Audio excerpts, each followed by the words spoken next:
Boats. What a song, you guys. That is a great song. Okay, so let me hold on a minute. I feel the need.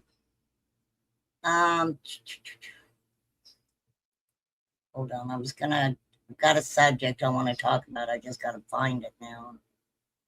For sure. And we'll talk about whatever you guys want to. If you got a topic you want to talk about, just let me know. I will pull it up. I did see a video, I believe it was, that Killer Looks did. Talking about the Fred McCoy stuff. I did a live, I think it was like 2 years ago, talking about the FBI agent that unalived his informant. Hey, Carrie. Her name was Susan Smith. His last name was Putnam, I believe. And she was his informant, and he started sleeping with her, and she said that she was pregnant and he unalived her. I didn't realize that Fred McCoy was even mentioned. I pulled it up and read it, and what I got from it was this Fred McCoy ended up telling on the sheriff for letting some tickets and things go. I mean, I can pull it up. We can absolutely look over it if you guys want to. That happened years ago. I want to say like in the 90s, right? This is scary. I'm going to share this with you guys. This freaks me out. Hold on, let me get it over. Let me move it to the side. A mother of 4 is fighting for her life after being bitten by multiple spiders during a campfire with her family. Lord have mercy. Her name is Breton, Britagene. I'm not sure how you pronounce that.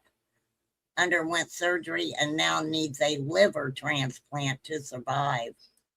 Wow, she's a mother of 4 from Kansas. She was bitten by multiple spiders while enjoying a campfire with her family at the lake. She didn't feel them. She didn't feel them biting her, right? What's up, Mr. A? I'm doing good. How are you doing? I'm absolutely fine. That's great. Anything Enjoying the weather. happening? What? Anything happening around the galaxy? Or is it just the same old, same old? That is a beautiful sunset. It is. That is gorgeous, I must say. Where is my mama tea so I can enjoy it with her? I don't know. I don't know. I think she's getting ready to do a live about Ernie. I don't know. I honestly don't know. I don't know. Okay. He's still around? He's still around? Oh, yeah, I said he's still around. He's always. You can even see the fish. Wow. That is incredible. That really is. Let me see. I am really enjoying it. I'm having a beer right now. Wow. So nothing to complain. Are you sitting on a dock or are you on a boat? Yes, I am. Oh, that's cool. Yeah, That it's is it's so 5 minutes. cool. It's 5 minutes from my home. So Wow. How cool. what are you all up to? Well, I'm talking about a woman who was enjoying a campfire with her family, and she was bitten multiple times by multiple spiders, and she is clinging for her life right now. So let's Okay, see what she, she, she this. she's she's not turning into a Spider Woman, aren't she? Obviously Or is she? not. Well, it Okay. must have affected her liver, I want to say. So she developed a large hematoma on her calf. She underwent surgery to treat the wound and later developed two different infections. So she's now facing end stage liver failure and needs a liver transplant to survive. Now, let me tell you something. You want to talk about some wicked ass spiders? When I was in Louisiana at my first duty station, yes, recluses are horrible. They are horrible. And I mean, thank goodness I was never bitten by one, but I had a friend of mine who was, and it just started basically rotting her skin. I know that sounds gross, but yeah, it started rotting her skin out. So, yeah, she was bitten by multiple spiders. Um, I did, obviously, she didn't feel them. Multiple spiders crawled on her and left bites all over her body. So, several days later, a painful bruise developed near one of the bites and it kept swelling. Um, that is crazy. She said it was like shooting down her left leg into her foot, and it felt like she was being stabbed. So maybe she did not feel them actually biting her at the time. That is horrible. That is horrible. Yeah, that is creepy. Doctors removed almost 300 milliliters of blood clots and put a drain in to help heal it. 5 days later, she developed a staph infection and gram negative blood infection. Wow, how sad. That is super sad. Well, I hope she absolutely gets better. You know, they I hope every. finally, hey, RJ, they finally, hey, exploited. Did I say hey, exploited? Carrie. Okay, exploited. Um, they just, I guess they just released the Nancy Guthrie ransom notes, which is kind of ridiculous because most of those ransom notes I thought went to TMZ, didn't they? Hey, SDA, I was getting ready to pull up one of your clips. Hello, Sipsy. That sounds exciting, giving your dog a bath. Okay, so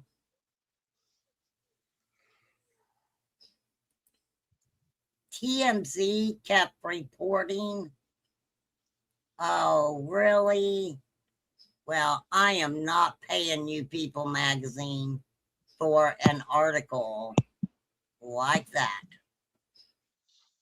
See, that's what they do. They give you all these free articles and then they bang it out on the next one trying to get you to pay for it. And I'm not going to do that.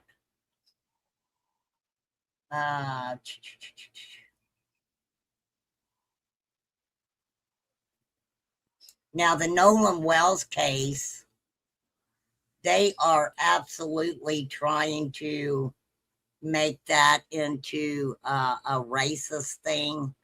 I don't know why they're doing that. I just don't see how they could claim his death racist, only because he had white friends. But he also had colored friends, and there were people of color, um, for sure. The thing with the Nancy Guthrie case, TMZ received. Okay, good. It's gonna let me share this.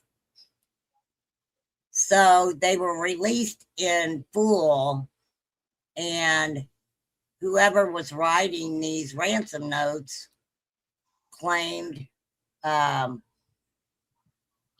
in the notes to say how she passed away. Which, if she had heart problems and she didn't have her medication, that is a scary thing to be taken from your home. So they said that they didn't mean to hurt her, that she basically passed away shortly after she was taken. Now, I don't know why like I said, I don't know why they're just releasing these notes, because TMZ was reading those notes the whole time to when they were receiving them. That's kind of crazy. They need just to say where she's at, so that way they can absolutely just bring her home. It just drives me freaking crazy when they don't do something like that. SDA, I'm gonna pull your channel up. Let me go through all my. I gotta go through all my subscriptions. I got stuck in a rabbit hole last night with a lot of here you are. Here you are, SDA. I found you, girl. Okay, I don't want to. Let me see. What are you talking? Oh, Ernie, the private investigator. Ernie has said forever that he's a big kahuna. We all know better. Did he get Shannon? I don't know, ma'am.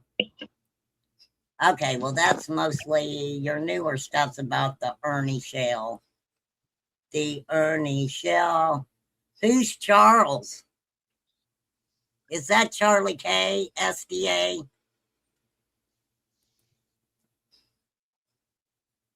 Who's Charles? Oh, Charlie K. No, thank you. I've known Charlie K for a long, long time.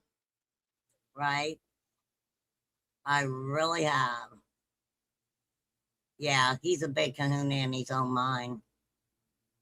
I don't think, RJ, I don't think he was prepared when you told him to kiss your ass. He was not prepared for that at all.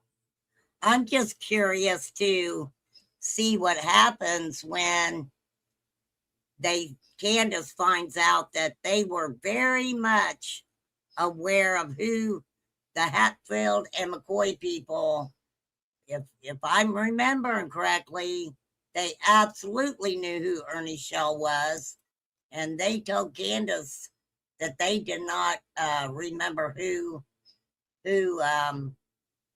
or did not know of who Ernie was. And I just do not believe that. So we'll see what happens, I guess. Okay, so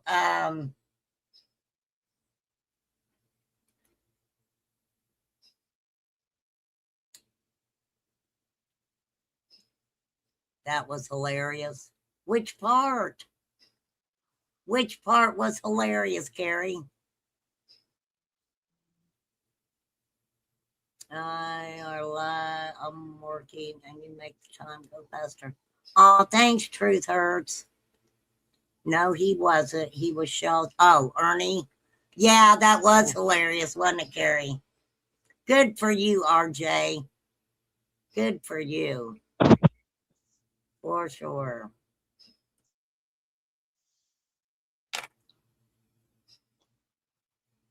Yeah, RJ did. He was like, kiss my ass. I don't like you. Hey, RJ just said what everybody else wanted to say. For sure. You tell him, girl. I know Genevieve aggravated the shit out of me today. Because I tell people all the time, if you want to send me a link to something, please send it to my email. Don't send it to my phone. And so she sends me a link to some chick talking about, and I'm not going to get into talking about Summer's case. I'm not going to do that. She sends me a link of some chick talking about possibly her remains being moved around. And I was like, why do I want to listen to that? I covered that on my own channel, right? And she was like, I found it interesting. And I'm like, what? So you don't find it interesting when I talk about it? But you're going to send me links to other people talking about the same freaking thing that I've talked about. That is rude. Rude, rude, rude. But I was busy. I had things to do. I was. But Nolan Wells was a young man who went to basically like an island party with his friends. And he met a girl there. His friends ended up leaving him there. One thing that I found kind of interesting with it is because they had Nolan's phone on the boat or something. And so he had no way to call anybody unless he would have used somebody else's phone. Unfortunately, Nolan was found later deceased, and they believed that he drowned. But they were all partying. They were, they were on this island having a good time. Thousands of people were on this island. And so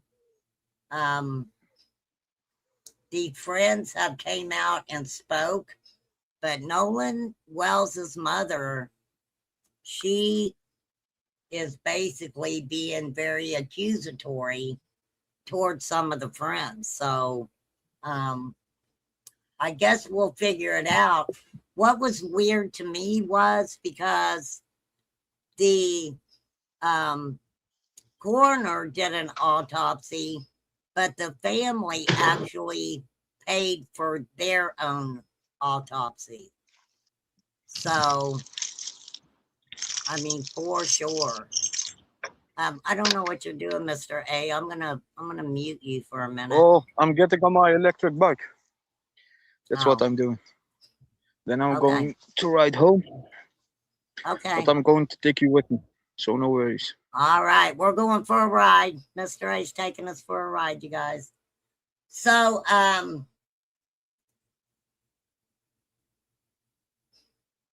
don't, Nolan's family doesn't need to have their characters demeaned. They really don't.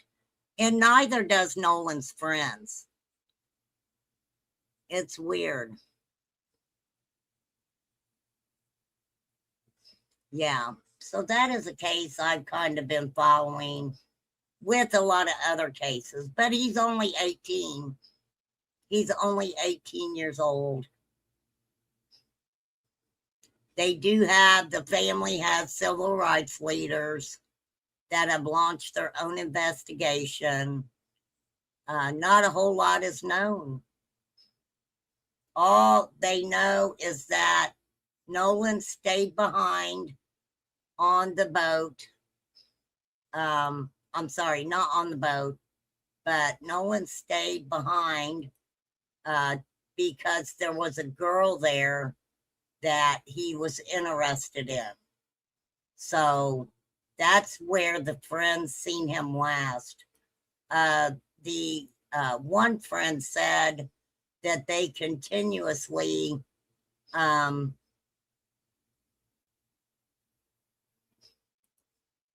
heck is that?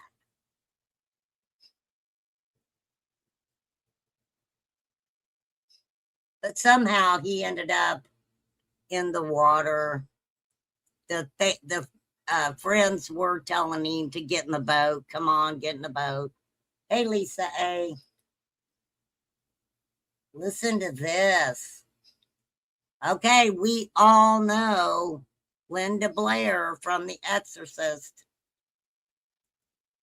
Her home was searched as authorities investigate reported kennel operation housing more than 100 dogs.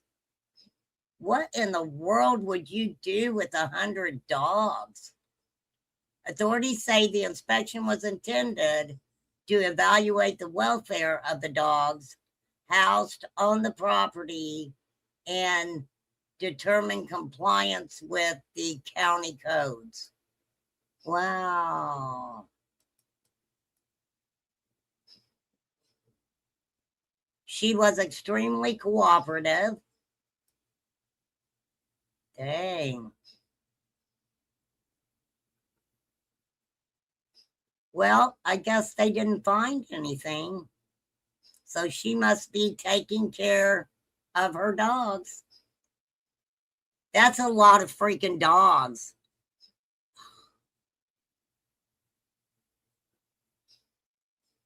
What, Lisa? Not Lisa A, Lisa Marie.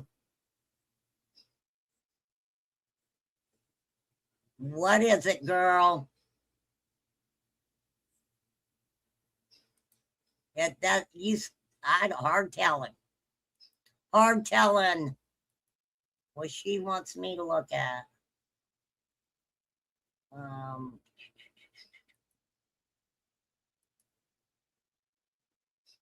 I do not like Oprah Winfrey. Public service announcement. Remain calm does not like Oprah Winfrey. Wow, Mr. A, that looks so cool. Riding the electric bike and seeing the sunset.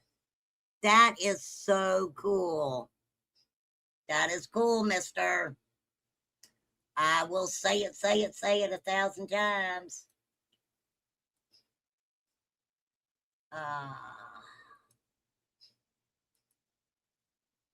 I do not need to know.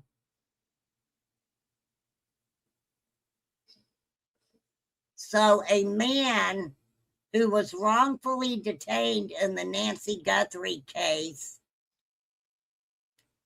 filed a $3.25 million claim saying he was wrongfully detained.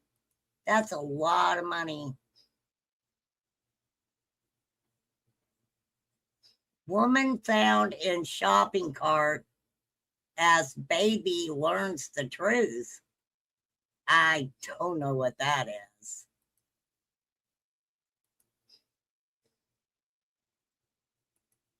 Crazy things going on in the world, y'all. For sure. And look, that Brian Koberger stuff, that is nuts. He took a plea. Now he's trying to pull out of the plea. That guy was very educated, very, very educated in law enforcement techniques. He was smart. I mean, he wasn't smart enough to do what he did and not get caught, but absolutely.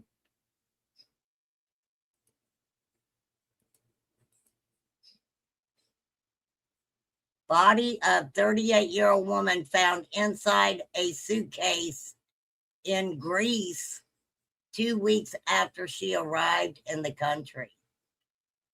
That's nuts.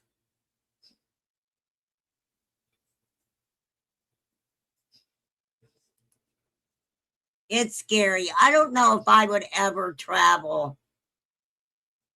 I'm not brave enough to travel now. I'm not.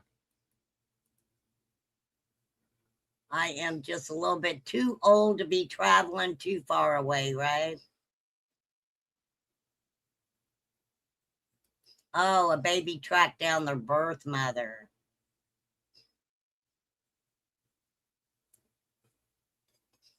I, my friends, am drinking a smoothie.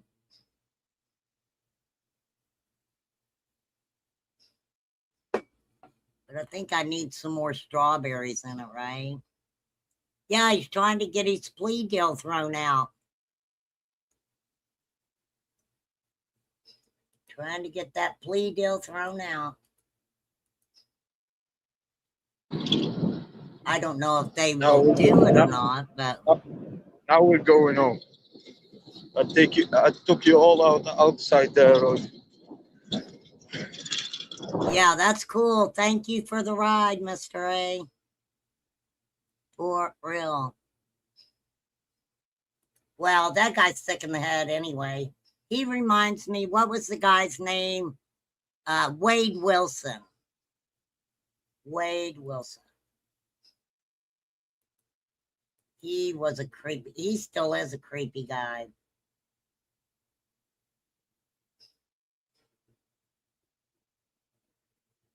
Wow, this is wild.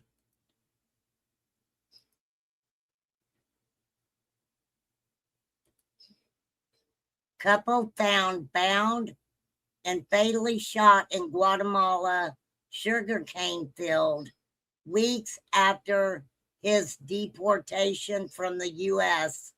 with the baby still alive beside them. Nixon, Giovanni Perez Paz, and Glendy Marisol Gonzalez de la Cruz were found fatally shot in a remote sugarcane field while their 1-year-old daughter was found alive nearby. Thank goodness they found him. The baby, you know, if they wouldn't have found him, that would have been horrible. But why? I want to know why he was deported. The couple reunited weeks earlier after Perez Paz was deported from the U.S. and Gonzalez de la Cruz returned to Guatemala with their 3 daughters. The daughter that was found with them was the 1-year-old. Where's the other 2 daughters? So they reunited in Guatemala because the husband was deported.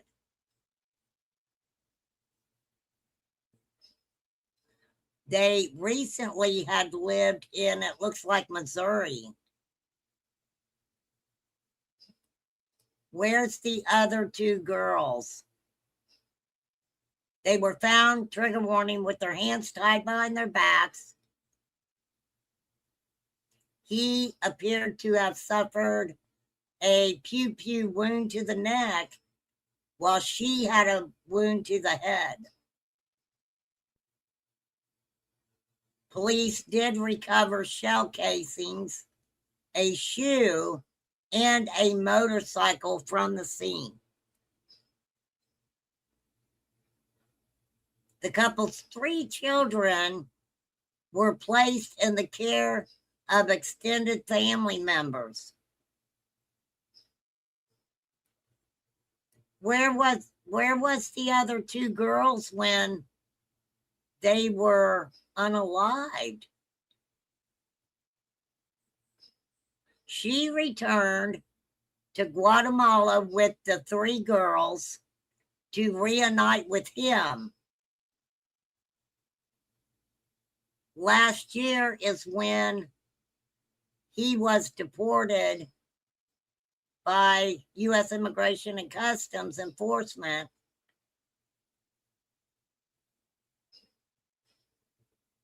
Okay, so according to the St. Louis Public Radio, Perez Paz and his brother Rolando Perez Paz were stopped by ICE while driving to work last year. They arrested Perez Paz because he was unlawfully present in the United States.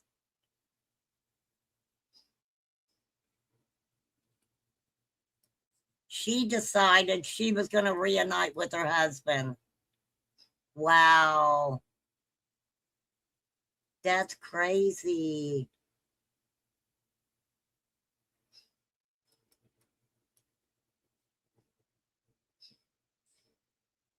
He was on his way to work. See, that's why I try not to get too political over here. Yeah, why would they be executed?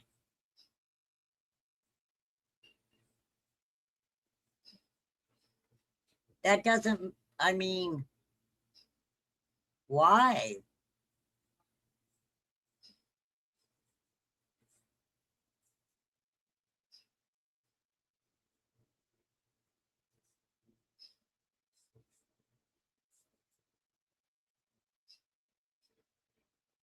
I'm reading a little bit into it real quick.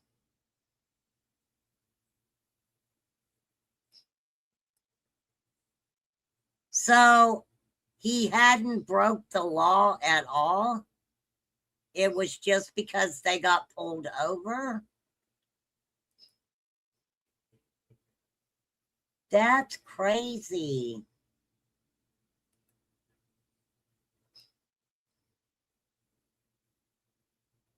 Well, you know, I just find it different. If he had, even though he wasn't illegal, like they're saying, it still doesn't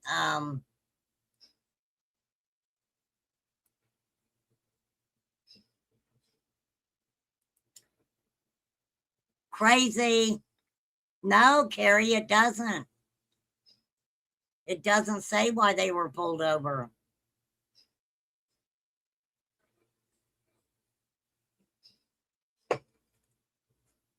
They may have been speeding or something. Okay, I'm going to say big time trigger warning on this next story.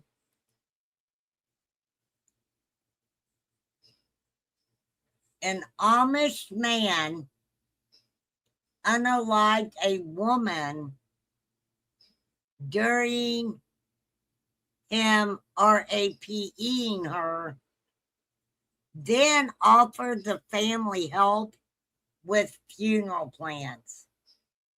And gosh, 4 years I've been hearing stories about the Amish and families where brothers are doing horrible things to their sisters, and the boys and men aren't nothing happens to them. They blame it on the girls. They blame it on the women. Now, he was 19. There he is. 19. There was a case not long ago that I talked about. It was 3 brothers, and they had been doing horrible things to their sister, had even impregnated her, and that went to court. I remember that went to court. I don't remember the exacts on the cases, but yeah. So he's 19. His name's Samuel. Go figure. He pleaded guilty to aggravated red rum with the 2025 passing of 28-year-old Rosanna Kinzinger. That's nuts. And then offered to freaking pay for the funeral. He got 25 years to life. He's also required to register as a violent offender and as a Tier 3 SEX offender. He said unaliving her was accidental. A prior ruling deemed his confession inadmissible. That led to the plea agreement. Wow. He says, I'm sorry for everything I did. I wish I could go back to those days and make a different life. I don't know how to express how sorry I am. Lord have mercy. He definitely got an Amish haircut, doesn't he? Isn't that crazy? What is wrong with people? That is so sad. So sad.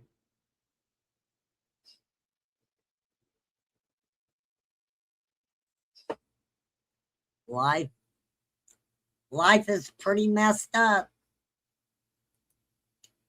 It is.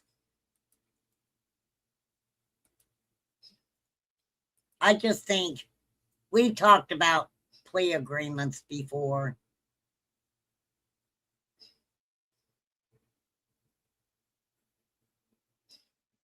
A mom and a grandma both died by unaliving themselves after 4 kids were slain in it looks like New York home.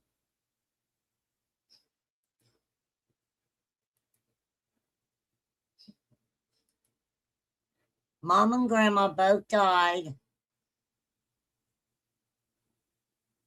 by taking their own lives after 4 kids were slain.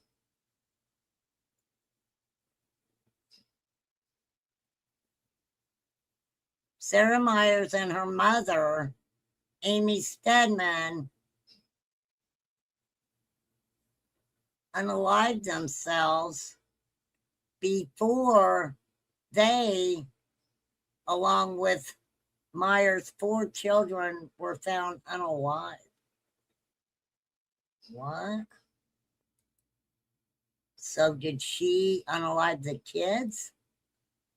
2 of the 6 family members were found unalive in a upstate New York home last month,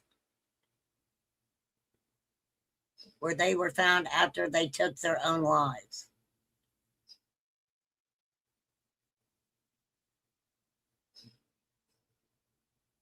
They intentionally poisoned themselves.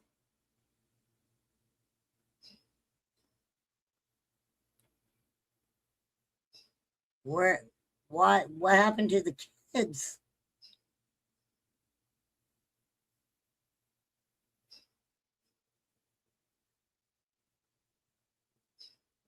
So they found Sarah Myers, 44, and her 64-year-old mother, Amy Stedman,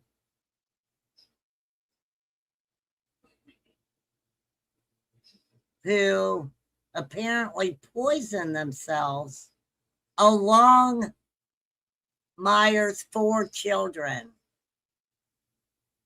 The deaths of the 4 children found at the scene identified as 13-year-old Harper, 11-year-old Hudson, and 10-year-old twins Gavin and Gracelyn.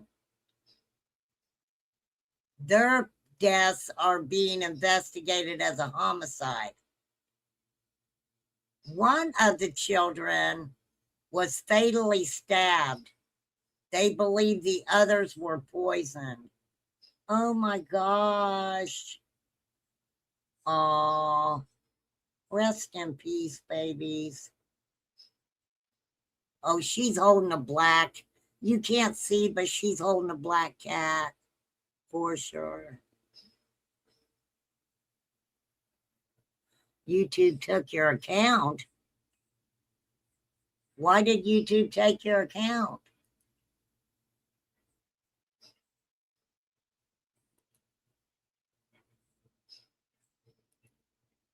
Hold on. Hold on. Yeah, but it still should have showed up as a mod, right?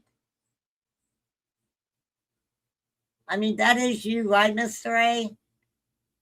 Okay, hold on. Add as a moderator.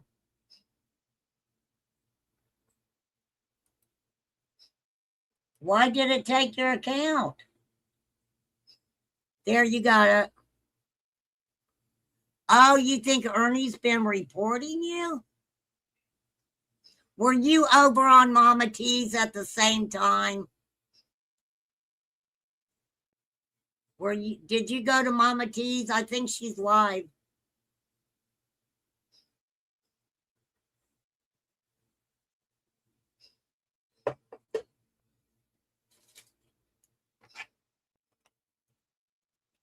I caught you.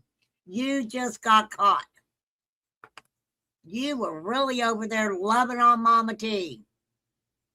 For real. It's pinned. It is pinned, sir. It's already pinned.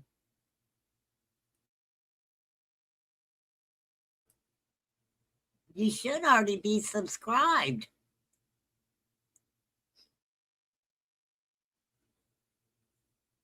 May. How are you?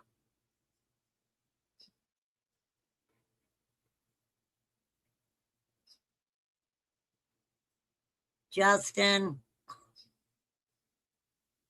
I'm going to let you up just for a minute. Was Michael? Hello. There you go. You got the TV going again. Oh, sorry about the TV going. I'll pause it. I paused it. What are you doing? I was just pausing it. No, I'm asking you, what are you doing? What have you been up to? I've been posting videos. Pretty good. Oh, nice. Good for you. What are they videos about? I did one on Olympic mascots. Olympic mascots? Yep. Yeah, it's a cool little video. Huh? Oh, nice. Good for you, Justin. Yeah, it's been a long time. Huh? Yeah, I know. Happy August to you. Huh? Happy August. Oh, thanks. It is August, isn't it? Yep. Today is Sunday, August the 2nd. Yes. It's going fast. Yeah, this month's going by quick. It is, sir. All right. Okay, well, good luck, Justin. I hope you well, buddy. Bye. Later. Okay. All right. Mr. A, I'm going to reach through this monitor and snatch you up. You're so funny. Good luck, Justin. You know I wish you the best of luck. I do. I do, sir. Absolutely.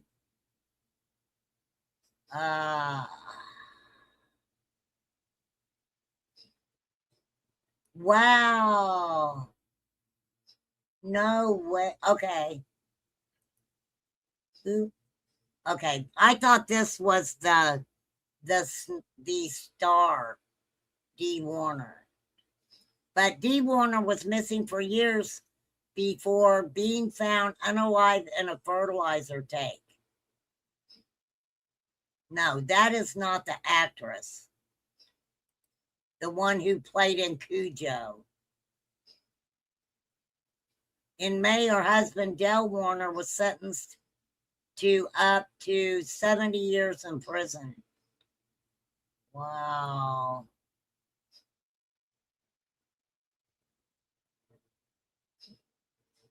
How? I mean,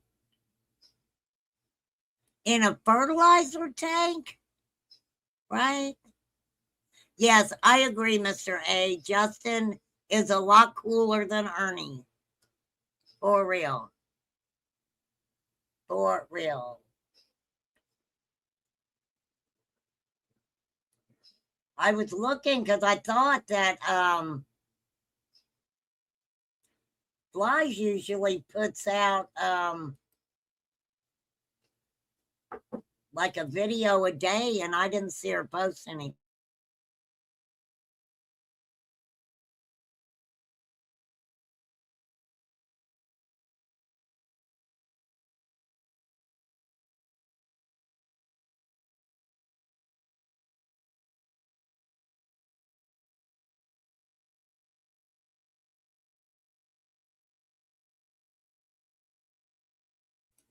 Okay. That was in 2000. Okay. They found she was reported missing April 25th of 2021. The case is on Dateline. 3 years after she went missing in a fertilizer tank?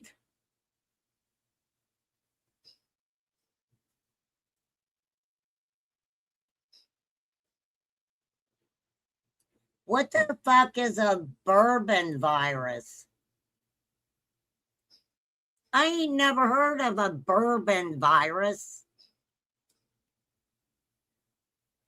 It's pick on Justin Day. No, he left. He just, look, Justin just wants to come up. He wants us to, physically see him. And then he goes on his merry way, right? For sure. Lord, Mr. A, you're going to ask her that?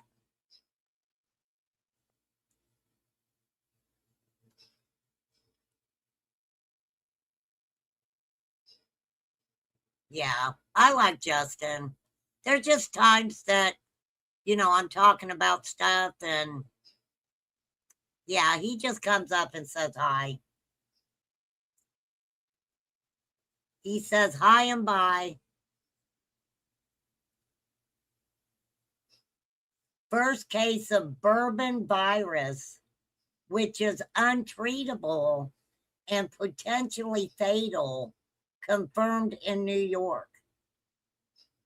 The virus was discovered in 2014 and has since been reported in the Midwest, East Coast. Give me 1 second, you guys. Give me one moment.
Okay.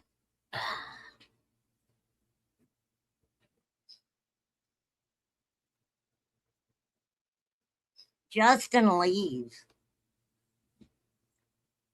Justin leaves after he comes in. That's just the way Justin is. I am totally used to Justin. He knows he's always welcome over here.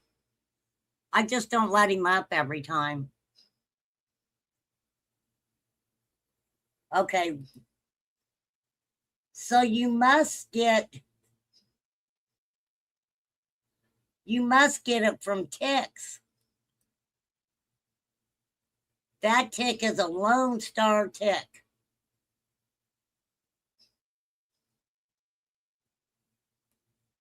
Why they call it the bourbon virus? It's a rare tick-borne virus. It was discovered in 2014 in Bourbon County, Kansas. Now I know why it's called bourbon. I don't know how Ernie does that YouTube, taking his phone and stream. People were looking at me like I was crazy. What?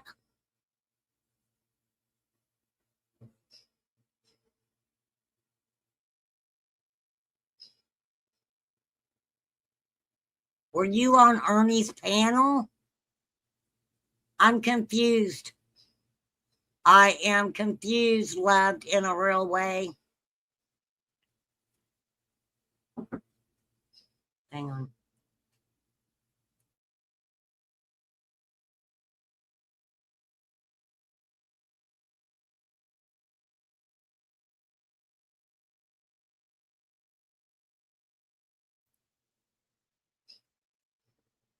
I was going to say,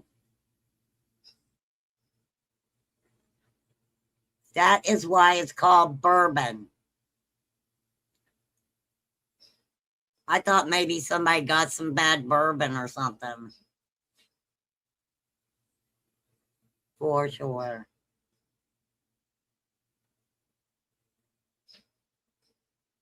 Experts warn the virus may be more widespread than reported due to misdiagnosis and lack of commercial testing. My daughter goes mushroom hunting all the time. Her and her family go mushroom hunting all the time. And they're always getting a tick on them. And a couple of times she had to go get on antibiotic because of it. So, for sure. Yes, you did, Mr. A. That was so cool. Thank you for that. That was a very beautiful sunset. So the guy spotted 2 Lone Star ticks on his leg while he was landscaping in his Brookhaven town backyard. He tested positive for the bourbon virus. So when you get bit by a tick, I never really thought to, I guess characteristically, looking at this tick, you would absolutely know what kind of tick it was. Most people just try to take the tick out as long as they get the head out of it, right? He said he just kept feeling worse and worse, noting that he was developing chronic and intense headaches. 3 or 4 hours later, he said, I would hit rock bottom and can't get off the couch. I demanded my wife take me to the hospital. That's how bad it was. I couldn't stand anymore. So he initially tested negative for Lyme disease. A year-long antibody study confirmed he had the extremely rare bourbon virus infection. Bourbon is a rare virus that is believed to be spread by infected ticks. Symptoms may include fever, fatigue, rash, headache, body aches, nausea, and vomiting. Now they know it can be lethal. Honestly, this may be the very, very tip of the iceberg. Damn. That is horrible. We are praying for you, man with the tick. We are.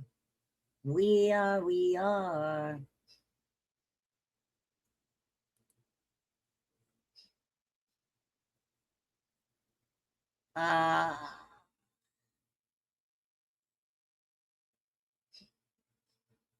this is kind of crazy, this one. Let me pull this one up.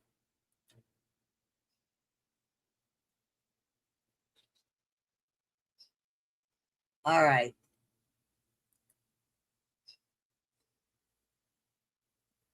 So this woman's husband, they were estranged, but he was under investigation for lewd molest of a minor at the time of the Red Rum taking his own life. She is an influencer. She's an influencer. She was fatally shot and he unalived himself. That was just on July 27th. She accused him. We'll show it. Hold on, I'm going to show it.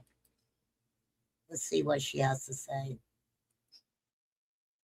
I don't want the music. Oh, they're just playing music. Okay, we're not going to do that because that's how they get you.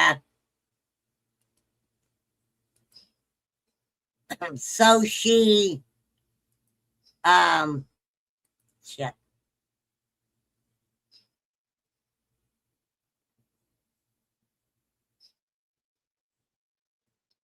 Okay, Gilson's death. She was fatally shot by her estranged husband, Jeremiah Sean Duffy, in her Oklahoma home on July 23rd. According to the police, they responded to the residence after a child living at the residence called 911. Weeks earlier, she had accused him of being a PDF on a TikTok. She filed an emergency protective order against him. The order was extended through to the end of August. That's crazy. The same day, another woman filed a protective order on behalf of her 15-year-old daughter. The teen was a player on a youth basketball team that Duffy had coached. Wow. They say he had inappropriately touched a juvenile female member of the team he was coaching inside the school during an event. Another coach allegedly witnessed the conduct, intervened, and told the girl's parents, who called police. Similar conduct by this coach towards this particular juvenile player was reported to have occurred over an extended period of time in multiple law enforcement agencies. He was a member of the Osage Indian tribe of Oklahoma. Wow. Wow. Wow. Wow. Wow. Wow. I do not know why it's doing that, but we'll get out of there. Wow. That is crazy. Can you see if you can find what story? Okay, hold on, Lisa.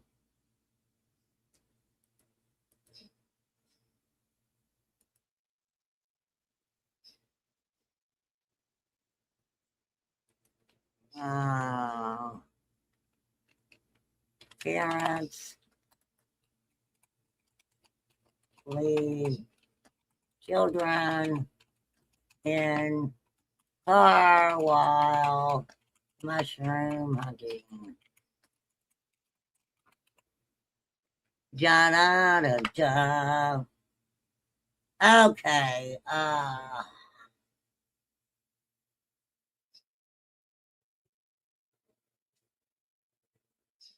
I don't see anything.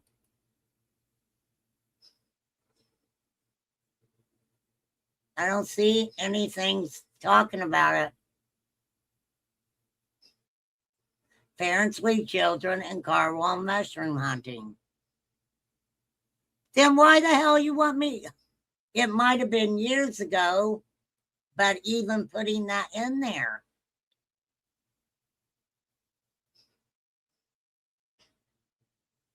Are you talking about, was it 2 men?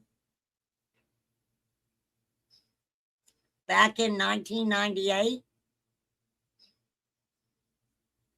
There were what, 2 little girls that were left in a locked car while the 2 men went and looked for arrowheads and mushrooms 90 feet from the car. Is that what you're talking about? 1998? Yeah. Yep, they left them in the car while they went mushroom hunting. Absolutely.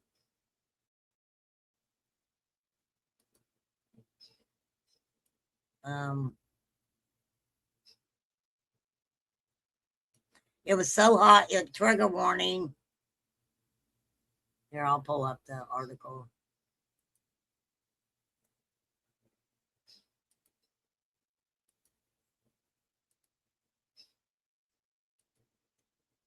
It was so hot inside the car. This was in 1998, April of 1998. One of the 2 baby girls dying in a car seat pulled out her hair. Oh my goodness, she had pulled her hair out. Sydney Pippin was 4 months old, and her cousin, Vicky Fraley, 16 months, passed away in a vehicle while they sat for 8 hours. They died of heat exhaustion and dehydration. Ricky Leon Christ, 23, Vicky's father, and Justin Griffith, 27, were charged with first-degree red rum. The men were looking for arrowheads and mushrooms for 8 hours. 8 hours? That's pretty wild.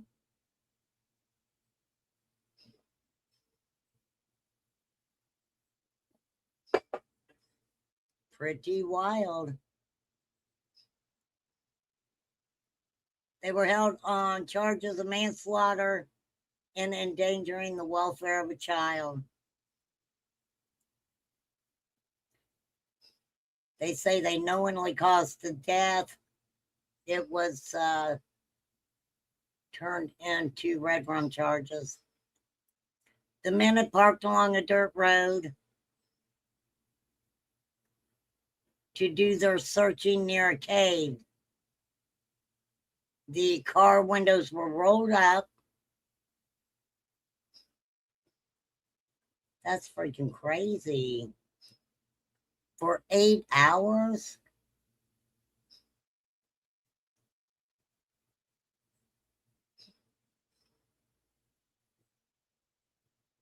Within 30 minutes, they said you could be dealing with 140 degrees in the vehicle. That is so sad.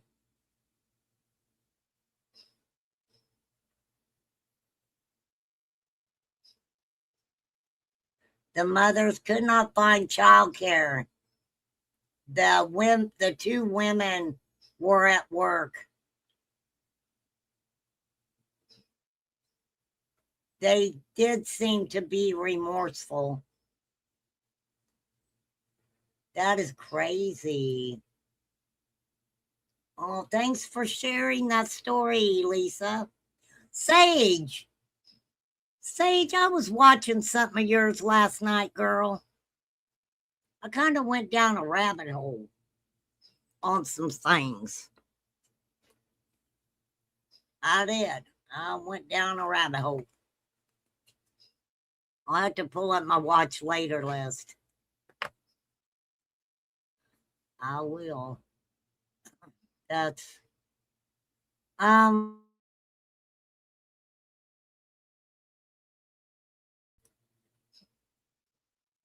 people think that, May. It does. It happens a lot. Hold on, I'll have to pull up my watch later list. Watch later.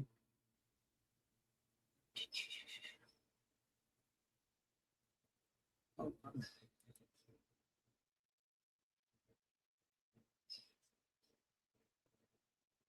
Got a whole bunch pulled up here.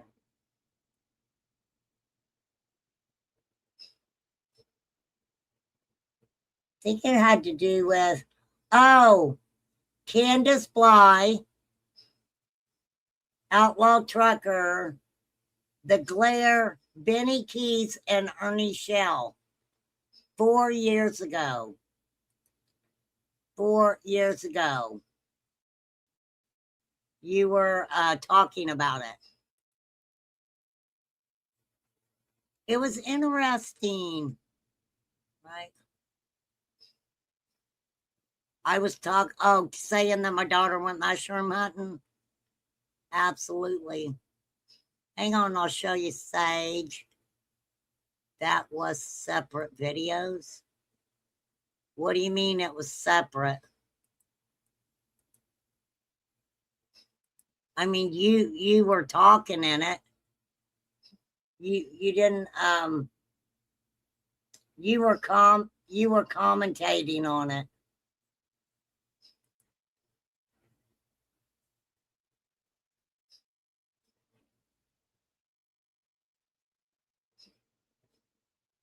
So they're all 4 different ones? Is that what you're saying?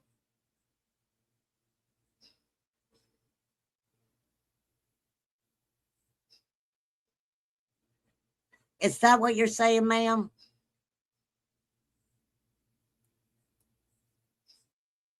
You're talking about all 4, right?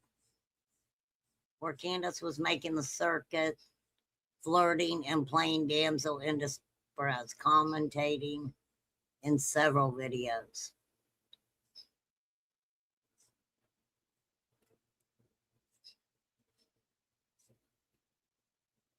Right.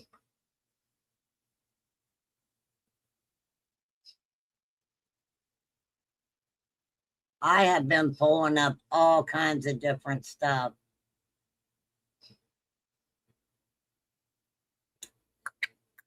We remember. No, they're not on panels together, but you're commentating basically when she was up on the panels, right? Dawn was in jail. Yes. Shall we listen to it? Shall we go back 4 years and listen to Sage commentate? A commentator? hanging out with a commentator. Yeah, Dawn was out of the way, for sure. For sure. Roll that beautiful bean footage.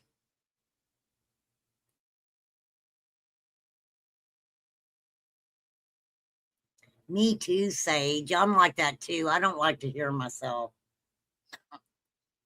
But I'll commentate on your commentating. I really enjoy doing that. For real. Okay. Hold on. I'm muted.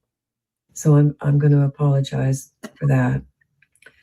So let's get started. Copyright disclaimer under Section 107 of the Copyright Act 1976 at 1-800-TBI-FIND. Okay, so today's commentary is going to be about Candace Blywell's. And she was. Look, for people who's been around for a long time, Candace, she was making her rounds with a lot of the male creators. And I think people forgot about that. I really do. I think people only remembered Ernie and Benny. But no, she was making her rounds with the boys. I'm just saying. I love to hear my own voice. It's the other ones I hear in my head that are the bad guys. That's funny, May May. You are so funny. Outlaw Tucker, The Glarer, and Ernie Shell. Candace made her rounds on live channels last night. She was busy hopping from one another. As far as I know, she started off with Outlaw Tucker's channel on a live panel titled Round 2, Ernie Mac Shell is a Scumbag, where the panel had been speaking out against Ernie Shell. And I will skip past all of that.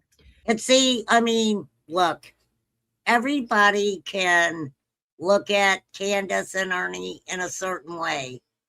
When I heard her going off to the Hatfield and McCoys about Ernie, the thing that got me about that was her and Ernie were pretty buddy when old Don was in jail. And Don made it sound like that Ernie had snuck up there on the hill. Right? I wonder exactly how many times Mr. Ernest Shell had actually been on that hill. I don't know. I'm just asking. But he ain't going to answer that, and I'm good with it. She begins by saying that she has no other phone but her own, and when she calls Donnie's phone, it goes straight to voicemail. A lady on panel explains that metadata goes to the cloud, and Candace interrupts to say that if TBI, FBI, and the Sheriff's Department comes to her, she will let them have the phone, but that they have not come to her for that. So the panel tells her that she needs to take the phone to TBI or the Sheriff's Department, and she again interrupts, speaking with her face so close to the screen that you can't see her entire face. And that was with Outlaw Trucker. It's probably still out there. And she says to the panel that it does not work. No, Sage, I understand completely. I understand completely. My opinions change too, off and on, right? Don't forget it was rumored she was trying to be with Jose as well. Well, Jose said that himself. So, but Jose was just said that it was an emotional type of relationship. He never said that he slept with Candace or Candace tried to sleep with him or whatever. They were just cuddling, and it was more of an emotional thing. So I don't know if that's considered rumor, if someone involved says it, right? But then again, with all of them, it's hard to know if they're telling the truth or not. Work like that. She goes on to tell the panel that she does not have the phone. She pauses and then says that it is in law enforcement's hands somewhere. Which phone are we talking about, Sage? Dawn's phone? That phone was given to Tim Mullins by Dawn when he went to jail. See, I think people don't think about how many phones, right?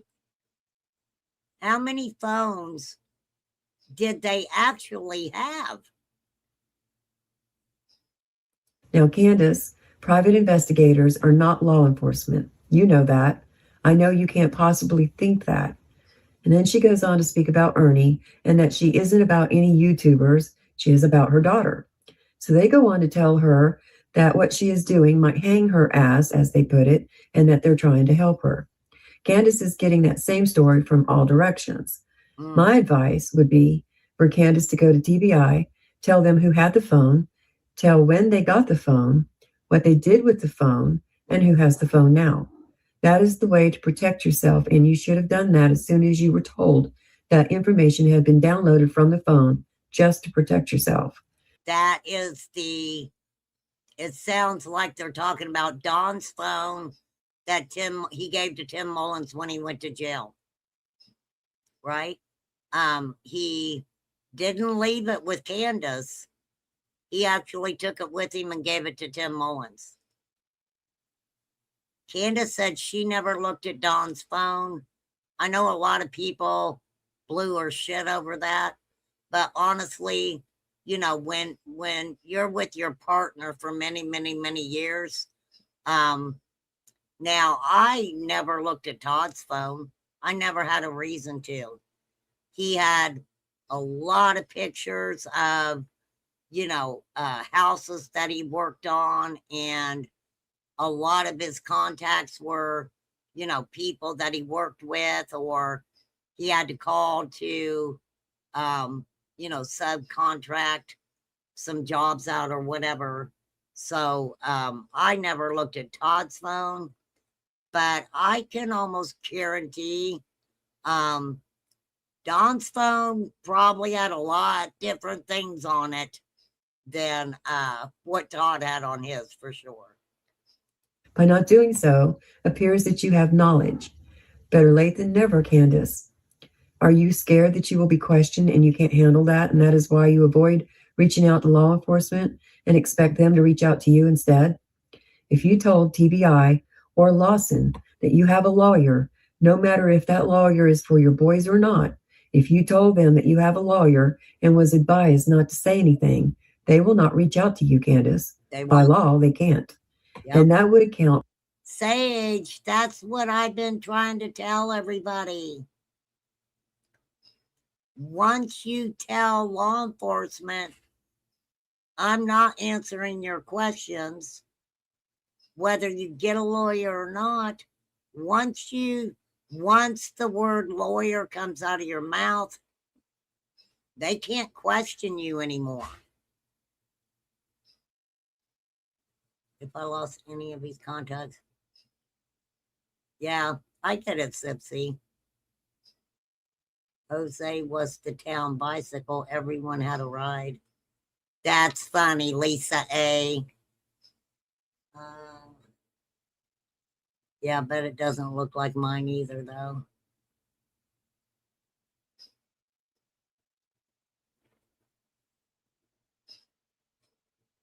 For Lawson saying that everyone had lawyered up.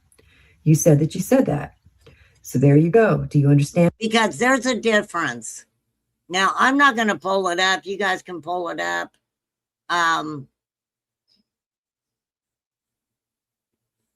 When I believe it was WJHL went up on the hill, when Grandma said that they hadn't gotten a lawyer. And I forget what I was going to say about that. They wanted Dawn to know that they had not gotten a lawyer. It didn't say I didn't lawyer up. It was we did not get a lawyer. And Grandma says something like, I haven't got a lawyer. And as far as I know, Candace hasn't got a lawyer. And then Candace wrote that little letter, right? I feel like Candace wrote that letter. She knew Dawn was going to see that in jail. Okay? She knew Dawn was going to see that in jail.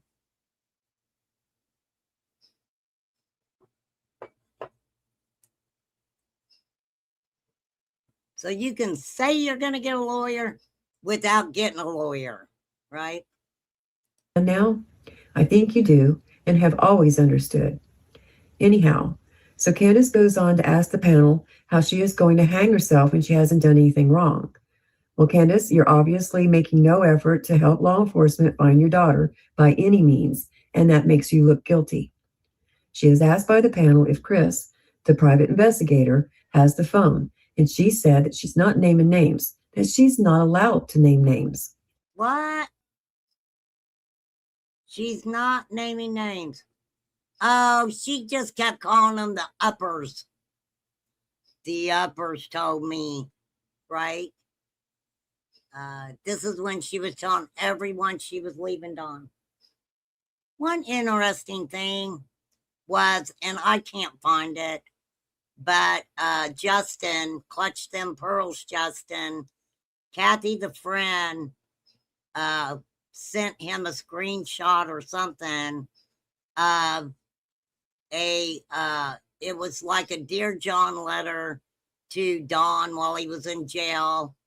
Candace said it was just like a journal, yet she says I'll end up in jail and you will get the boys. That always interested me because I wanted to know how she was the one that was going to end up in jail. And, I found something, just going back through and looking at this and that. And Candace's friend, Jenna. Now, I don't know if this is true or not. I do not know if it's true. But Jenna was talking to Doohickey or Doolittle or something, and said that Candace admitted to her that she had messed around with a minor, said minor being the one that she took with her, shopping around on the day Summer disappeared. I do not know if that's true or not. I do not know if it's true, but I heard Jenna say it. So, you can take that as factual or not. And now it kind of made me realize why Candace was crying as bad as she was when she said that, Jenna basically stabbed her in the back. Candace, the private investigator, cannot tell you who you can or cannot speak with, That's what right. you can or cannot do. They work for you if you're paying them. If you're not paying them, then I would be highly suspect of their interest in you and your family and would suspect them of nefarious intentions, none of which would be in your best interest. Candace went on to say that she's not going to let Benny of Benny Keys of the hitman, Benny. No, yeah, no, it wasn't Grand Bum, Lisa Marie. It wasn't Grand Bum. It was Sherry. It was Allie's mother, not Grand Bum. or what was her name? Cassandra. I can't remember exactly what her grandmother's name was. But no, it came out of Sherry's mouth. Sherry, Allie's mother's mouth. He's channel, bash her, and say that she is lying and saying that she has the phone when she doesn't. The panel goes on talking about Ernie Shell again. Now, she absolutely did say she got the phone because Candace said that it was in a plastic bag, that Tim Mullins gave it back to her and that it was in a plastic bag, which was weird, right? That shit was weird. And she said that she's not worried about him and that she does care about her daughter and that she does love her daughter, that she wishes and prays every day that Summer was back. She said that she loves all of her kids and would not leave them in distress anywhere. And if she knew where Summer was, she would be getting her right now. Candace goes on to say that she's tired of all the YouTubers fighting with one another, and she can't understand why they can't get along and look for Summer and care about her and fuck all the bullshit. Amen, Candace. I agree with you on that one. One person on the panel calls Ernie a predator. She said it differently, but I'm just going to say predator. And Candace said, and she clarified that she does not know for a fact, but how do they know that Ernie does not fit into this somewhere? Candace went on to say that she knows. Now, class, this was done 4 years ago. As far as with Ernie, it sounds like same shit, different day, right? Same shit, different day.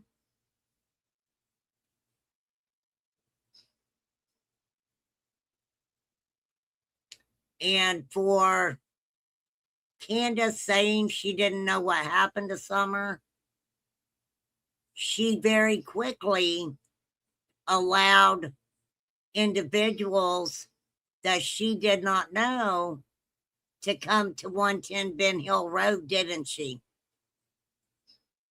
Individuals she did not know were welcome at 110 Ben Hill Road.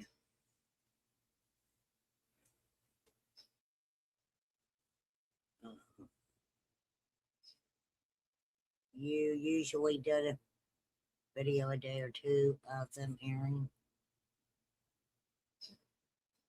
Her daughter was kidnapped from her property, and she knows this is a fact. She said that she's known her daughter for 5 years and that she would never leave that property and she would never go down the driveway or away from there at all. Okay, so Somerset ended at the road, so obviously she went down the driveway. If I remember, Lawson, it was the driveway in that area or whatever. I think, this is just me thinking, okay, that Dawn knows a lot of shit on Candace that could absolutely get her in some trouble. I think Candace knows a lot about Dawn that could get Dawn in a whole lot of trouble. I could see, and I can't say if they're guilty or innocent, this is just me thinking, if Dawn had done something to Summer, I could see Candace not saying or doing anything about it because of what he has on her. I don't know what he has on her, but I can guarantee you Dawn has some shit on her, right? They let the kids roam all over the area unattended. Well, that's what other people have said. Dawn and Candace stand firm that, Summer didn't. They stand firm on that. But, we heard what Bill, what was his name? Shipley. We heard what he said, right? However, we do have two people who said that they did see Summer down by the road. Jose and Don Sherfy said that. Don Right, Sherfy said that the kids, including Summer, right, often played by the road. right. Jose said that Summer wandered away many times. Candace said that somebody had to come up and get her. Candace said that she was never away from the house, that she might have gone out the basement door, but she was never away from the house. So we seen the dogs, right? We seen the dogs.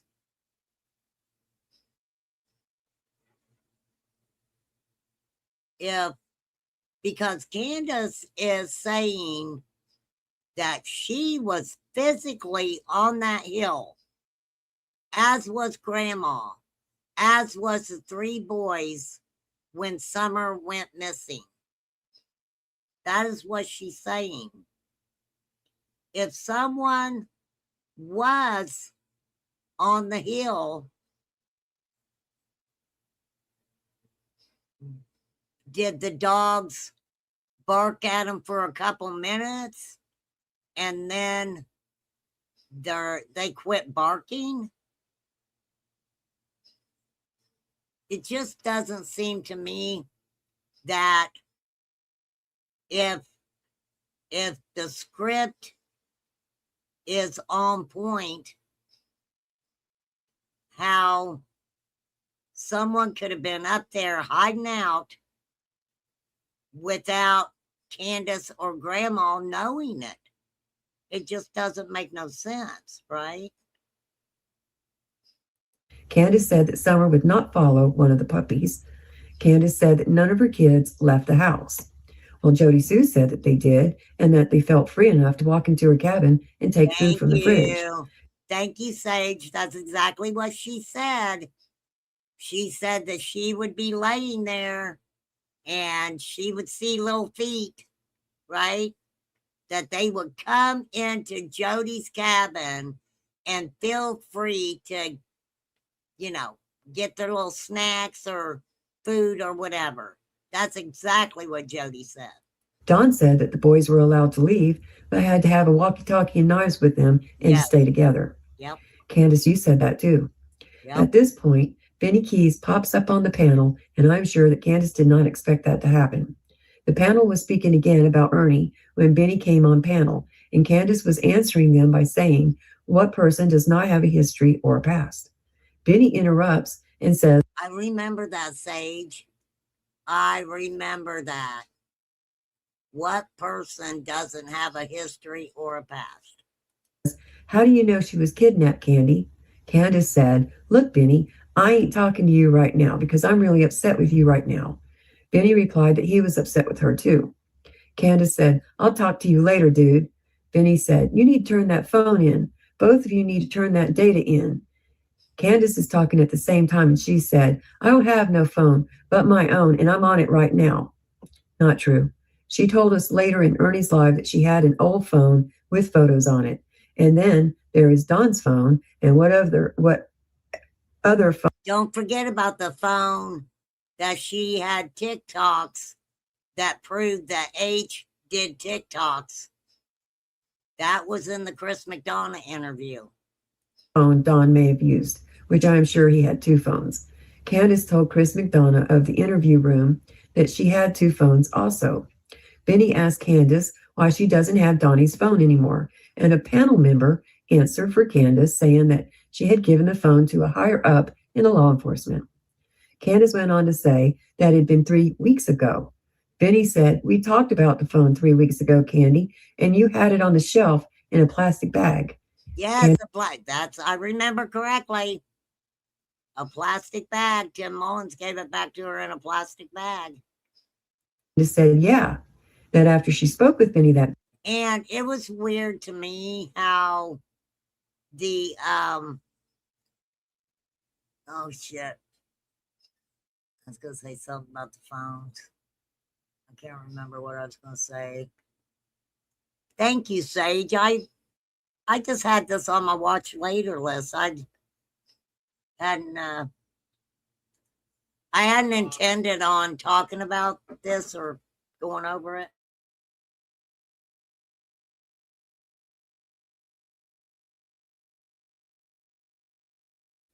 Okay.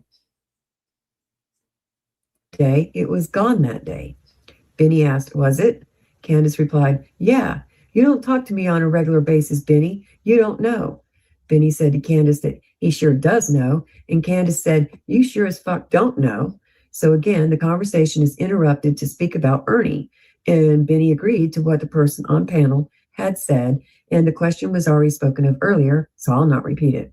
So Benny goes on to say that it is a race right now, that whoever gets that phone to the TBI is going to be looked at better than the one who didn't. Sorry, but that sentence, he said, sounds funky to me and leads me to believe that Benny for sure thinks that there's something on that phone. Benny said to Cam. Well, I think a lot of people question it. The way that that phone was put out there, and I don't know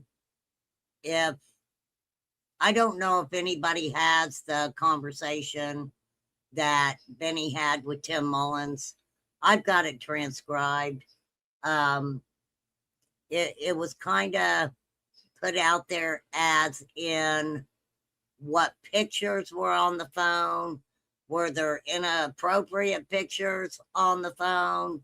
And anyone who had the phone or even downloaded the contents of the phone could be, charged just as well as the person who owned the phone. That is what I remember about that whole, right? PI or not connect. Right, Sage. Well, they kept calling them the uppers. Oh, we got to talk to the uppers. Oh, the uppers said we can't do this or we can't do that, right? Candace that she had already looked through the phone that she had told him that she had. Candace begins yelling and said that she did not look at the phone, that Tim Mullen did, and called Benny a dumb fucker and left the panel. Benny was still speaking as she did, and he said, you told somebody that you went through that phone. You also told somebody that you gave that phone away, that you don't have that phone no more, Candy. You need to tell the truth about that phone. Benny said that there was no reason why Candace should leave the panel, that she should have stayed there, and he went on to say that there is something on that phone that she does not want out there. Benny went on to say that there is no way that Candace could know that Summer was kidnapped from the house, that there is no way that she would know that. So Benny remained on the panel, and the panel discussed what Candace had said while on the panel. Candace asked for the link again, and Benny said that he would hop down from the panel and then changed his mind. The glarer pops up on the panel and then asked if he could get Candace's number from Benny, and he would do a live with her, and with no chat, no money made, and it would only be Candace on the panel. Candace was still in chat and gave permission, and Benny shared Candace's phone number with the glarer. Candace did return to panel after Benny left. Benny stayed on for some time while Candace remained in chat. When she did return to panel, she began by saying that she does not give a fuck about Ernie or what Ernie or anyone else says, and that the only thing she gives two fucks about is finding her daughter. She said that she couldn't get on Glarer's live because it asked for her to pay $4.99, and she does not have that kind of money. It asked her to pay $4.99. What the hell was that about?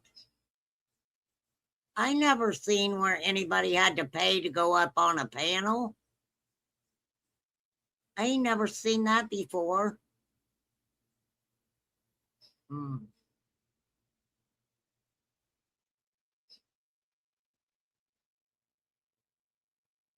Well, I mean, we're kind of, the sad thing about it is, I mean, we're not necessarily speaking about Summer or what happened that day. A lot of times Candace went on panels, and I remember, her and Benny doing a live together, and it was we're not going to talk about summer. This isn't a live where we're going to talk about summer. You know, we're going to talk about Can and, you know, how special she is or whatever. You know.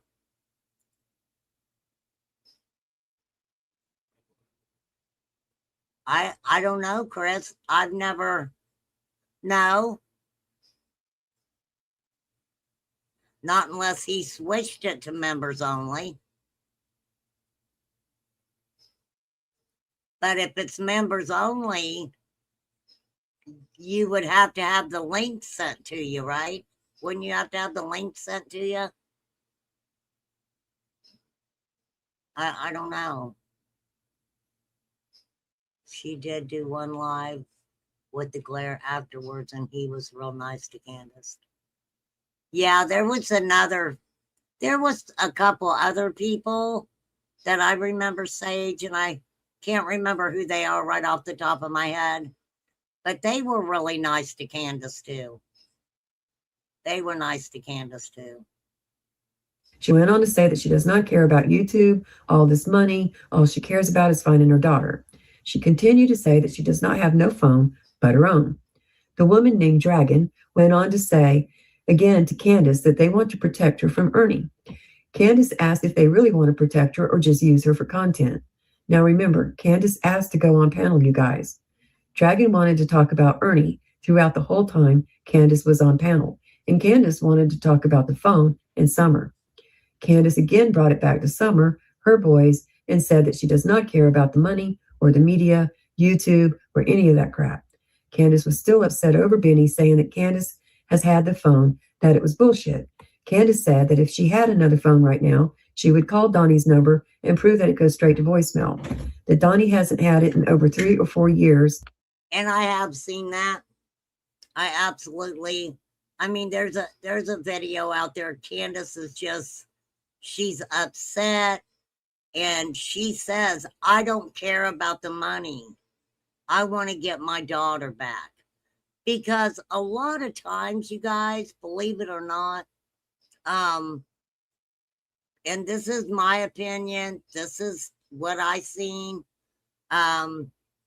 Benny and Ernie were going back and forth and back and forth and back and forth, and you know, Candace was right in the middle of all the shit. Now, am I going to you know, make her out to be this poor lady that got caught up in the middle of a couple guys?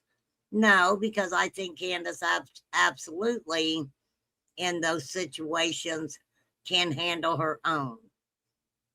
I just feel like it quit being at some point about Summer and was about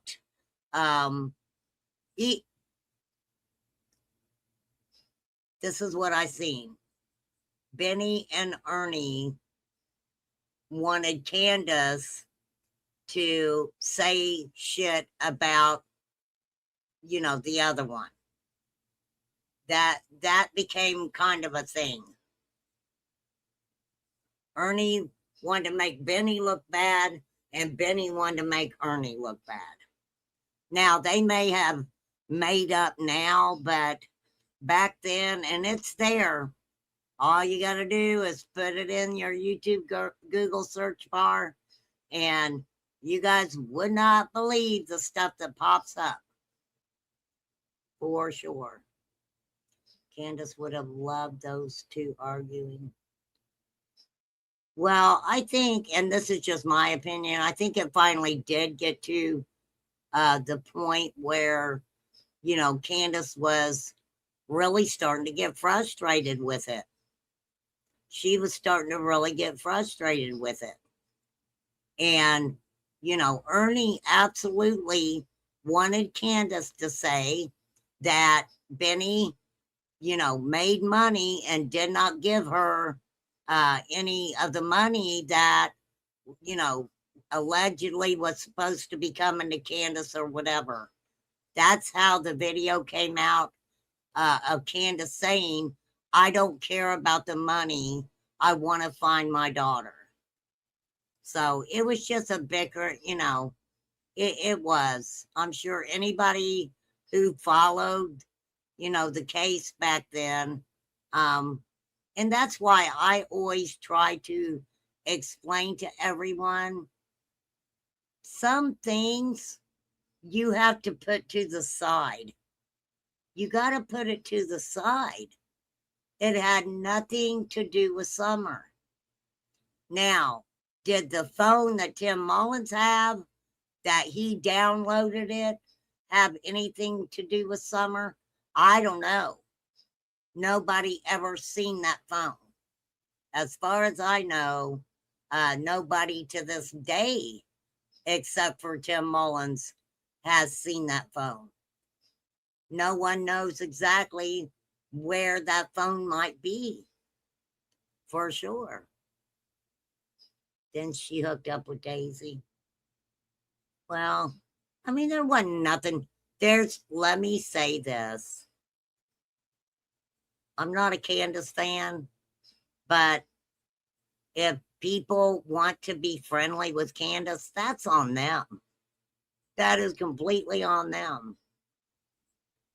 Well, they shouldn't have, Chris, but that's why I always say, when it comes down to being a creator, making money, or whatever, put that to the side.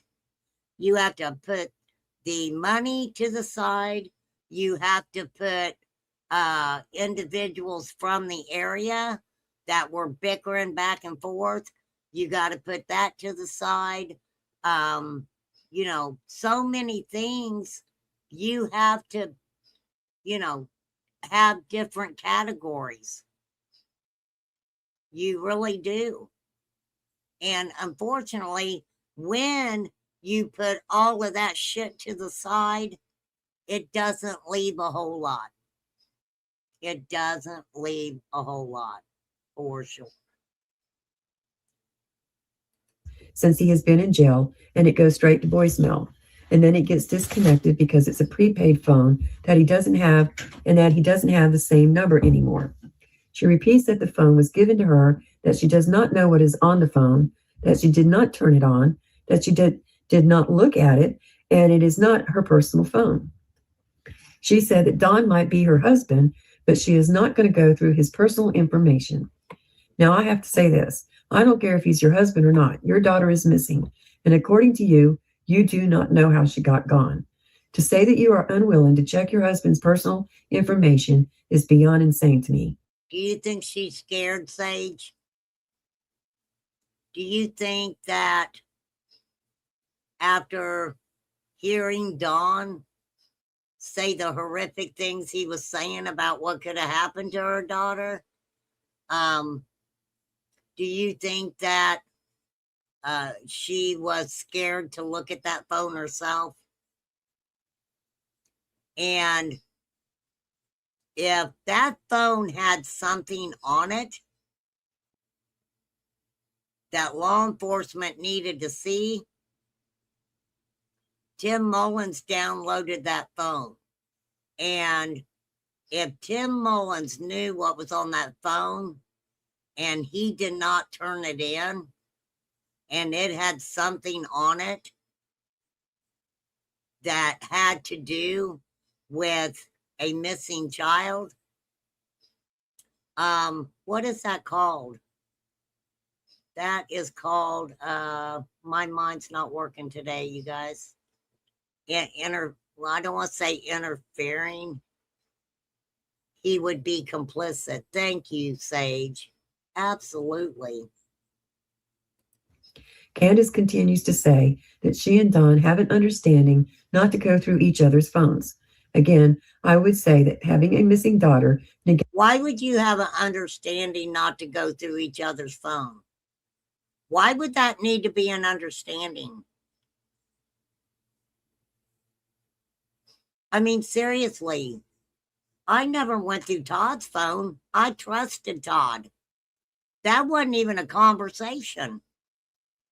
There was never a conversation between Todd and I And we were together for decades. Never did we ever have a conversation that I said, hey, I won't go through your phone if you don't go through mine. That sounds weird. Yes, this is super sensible talking. Hey, we.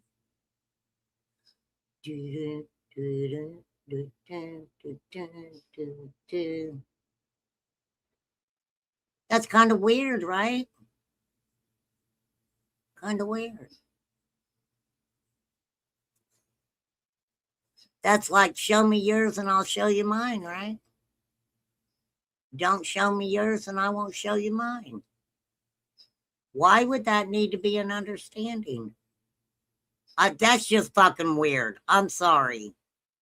That just goes along the list of weird shit. I'm just saying.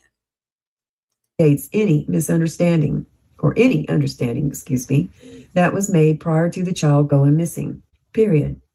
Candace said that she got that phone from Tin Mullen and she turned it over and it is not in her hands anymore. I don't know if I believe that or not. If she turned that over to the private investigators, or who did she turn it over to? Because I'm telling you, I do not believe Candace took her ass to law enforcement and said, here's Dawn's phone. There might be something in there. Now, I don't see that happening because I would think that if someone had that phone and they seen something on it, they would need to tell law enforcement. Law enforcement would have had to have gotten a warrant for that phone. Is this making sense? Law enforcement would have had to have gotten a warrant for that phone. They would have had to have told a judge what they were told was on the phone from a first-hand witness.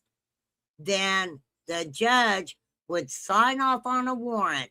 I am giving you permission to go get this phone that your witness says there is incriminating evidence on it, right? So, I mean, yeah, that's just the way it works. Does Candace think that that clears her of any kind of repercussions just because it is not in her hands any longer? Again, she was asked if she gave the phone to TBI and she said higher ups. Now, previously in this conversation, she said that if TBI, FBI, or the sheriff department wanted the phone, she would give it to him. Right. So that means that it is none of those three agencies. Which tells us that neither Dawn or Candace were going to willingly give information or any type of evidence, anything like that. They were not going to willingly help law enforcement in any way, shape, or form. It sounds like that they are like, you find out and then come and see us, right? We're not coming to you, and we're not going to tell on ourselves at all. And how is she going to give something that she says she no longer has? She said that she was told to say higher ups. I can tell you that no law enforcement agency would tell anyone to say anything like that when asked.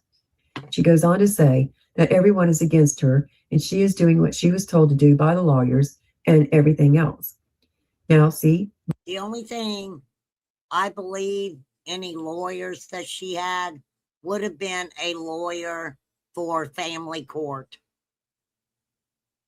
And they would have said there is a gag order on the cases of these minor children.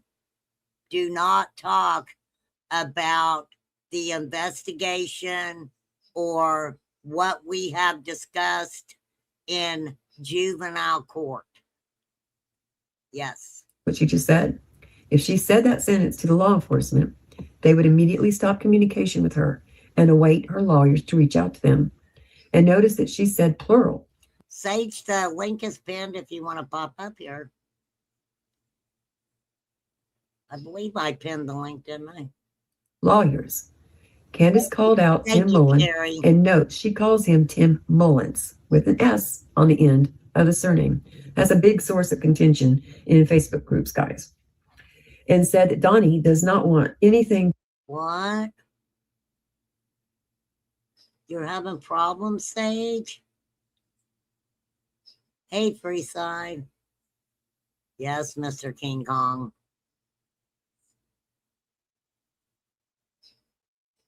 Are you sick again like that? Well, I'm praying for you, girl. I am praying for you. To do with that dude. Then Candace said that she talks to Donnie every day. Wait a minute, Candace. I thought you hadn't talked to him because he did not have any money on his books and you could not accept a collect call because you do not have any money. Yep. She said that Don is doing well, but depressed about how Candace is being treated because she hasn't done anything wrong. Now, this is my opinion, and I'm a commentary channel, and I give my opinion. I honestly do not believe that Don Wells was sitting in jail giving a fuck about his wife, Candace. I honestly don't. He had enough going on, right? He had enough going on. She said that Don had talked to Tim for about 5 minutes this morning. That was yesterday, actually, you guys. And then he called Candace afterwards, and Don accused him of being. Well, you let me know, Sage. I would love for you to come up and, hang out and absolutely. A game player. And that Don wants nothing to do with Tim. Candace said that she doesn't need any YouTubers. She just needs TBI and FBI to do their job. Well, how about you giving them a hand, Candace? Yep. Summer is your daughter. You should be knocking on their door every day, telling them everything that comes to your mind instead of going on YouTube panels and talking there. Thank you, Sage. And I've mentioned that 1,000 times. Quit calling freaking YouTubers on the phone and, saying stuff to them and expecting them to get a hold of law enforcement and tell law enforcement what you said. It makes a difference. It makes a big difference. If you've seen a vehicle, if you, whatever, getting a hold of them yourself and speaking with them it would mean so much more to law enforcement than fucking YouTubers calling them to let them know, bullshit that you have said to them on a fucking 8-hour phone call. People, including those YouTubers, have been telling you this for over 9 months. It is now 3 months shy of being a year that your baby went missing, according to you, Candace. She went on to say that she does not know what Don is telling TBI, etc., or who or what he did when he was at home. That's interesting, right? Candace doesn't know what Don was telling law enforcement or who or what he did when he was at home.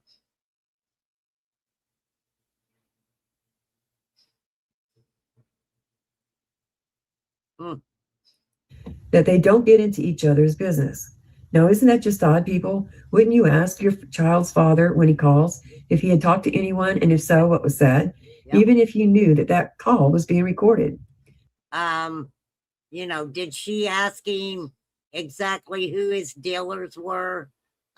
You know, now from what I can gather, from 110 Ben Hill Road to Knoxville, there are many rest stops, we'll call them, along the freaking way, right? Who are the people that he dealt with? Why would Dawn want to tell him that? Why would Dawn want to tell them, law enforcement, any of that information? Because guess what? Then he couldn't go, hey, you know, I need to get $2,000 worth of that crack-a-lack, right?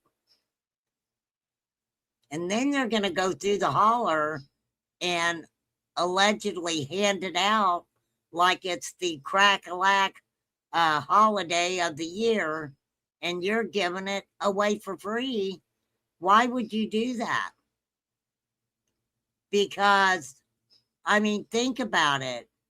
Would an addict come forward and snitch on their crack-a-lack Santa Claus, right? Hell no. They're going to sit back and wait for Santa to bring them more crack-a-lack. Does that make sense?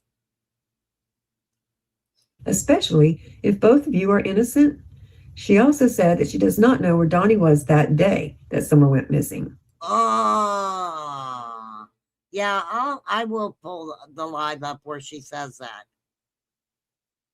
Because, I mean, Jenna and the text message, remember? The message where Candace is like, did you tell people that Dawn was home that day? And Jenna said, yeah, I told him that he was there around 3 o'clock or so, right? But Jenna says, I told them that you did not see him. And Candace's reply was, okay. That was her reply.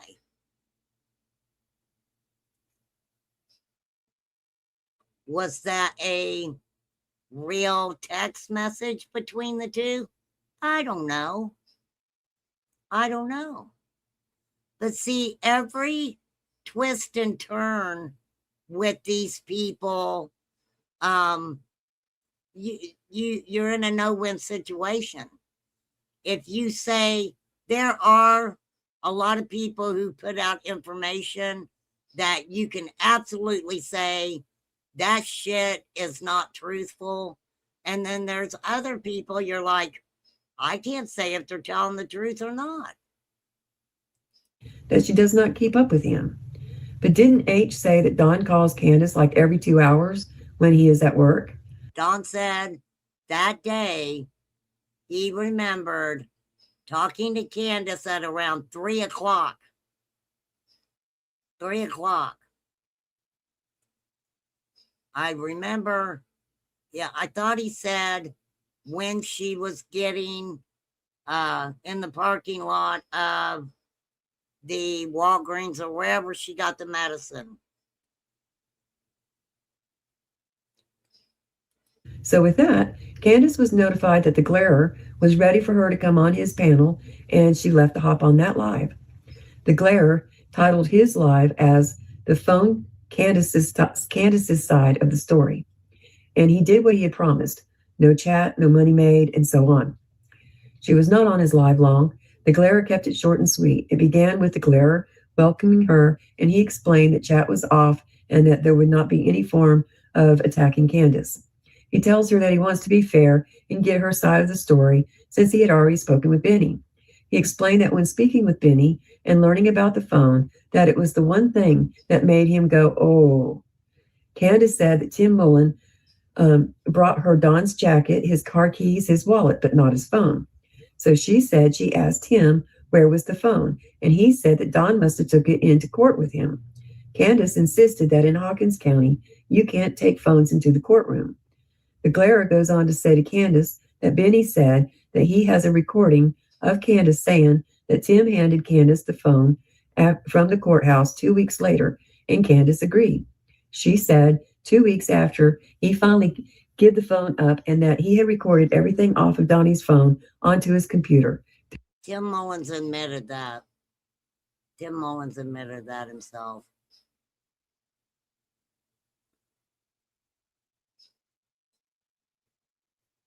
Yeah, Don said 3 o'clock. And then 5:30, right, Carrie? And then 5:30. Pictures, text message, whatever. Candace said that she then gave the phone to the uppers and has not touched the phone or talked on that phone since. Now note, she says that she has not touched or talked on that phone since she gave it to the uppers. She tells him that she can't tell him who the uppers are. She told him you haven't talked on it. If you're physically talking on the phone, then you wasn't tempted to look and see what was on that phone? That the phone was wrapped up in a plastic bag when Tim gave it to her. He asked her if it was law enforcement or private investigators that she gave the phone to, and Candace said that she is not legally able to tell him who she gave the phone to. He asked if she was in possession of the data from the phone, and she said that she wasn't. He did not ask her if she had asked for the data, however. He did say that he hoped that the person who has the phone, or Tim Mullen, has given the phone and data to law enforcement, and Candace said that she has not talked to Tim in over 2.5 weeks. He asked Candace if Tim had said that he had turned in the data, and she said that he did not. He asked her why she didn't turn the phone in to TBI, FBI, Hawkins County, etc., and she replied that if any of those asked her for the phone, she would tell them where it is, but they haven't asked her for that. And see, my thing is, why didn't I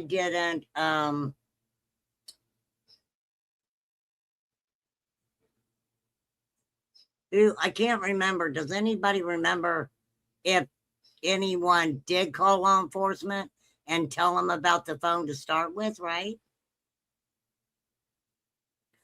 All right, you guys, I've been on here 2.5 hours. I'm going to give 5 memberships away. Here we go. Let's see who got them. Okay, Georgia, Shannon, Crimes Have Consequences, the Boo Crew, and Tinky. Those who got the memberships. And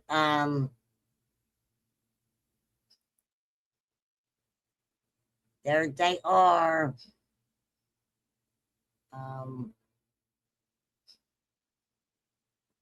Yeah, I don't want to keep you guys on here real late. I mean, my butt's been on here. I've been doing 3 and 5 hour lives. I want to drop this link again for Sage. I want you guys to go over and listen to it.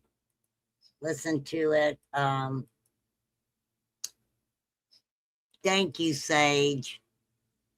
Super sensible. And we'll get back into it again, definitely. Go over there, take that link I just put in chat, you guys, and finish watching it. It's just very interesting. I'm not going to say it has anything, it's more about Candace and the phone and things like that. Thank you. Thank you. Absolutely. You do got some good stuff over there, girl. I'm telling ya. For sure. Yeah. Thank you so much. I wasn't gonna go in this direction today, but looking at my watch later, I was pulling up some stuff from a long time ago. And I have to say, a lot of it, I mean, Sage's were, she touched base with a lot of, manly creators' lives that Candace went on.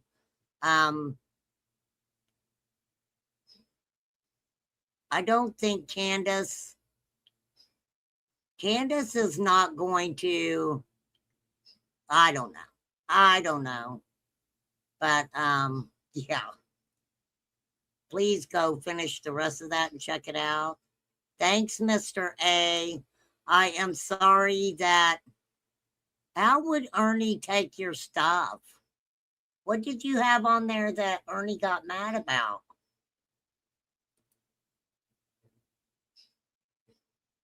I don't understand. I don't understand it, mister. For real. My email is, they deleted it all? They deleted all your songs and everything? That's crazy. Well, that's what I thought happened with Flies. I mean, I haven't talked to her, but she usually at least puts one thing on there. I mean, let me look. Let me check her out again and see. Because usually she puts a daily quote or something.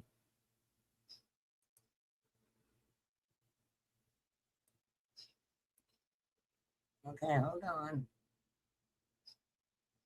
Let me check out her shorts. Hold on.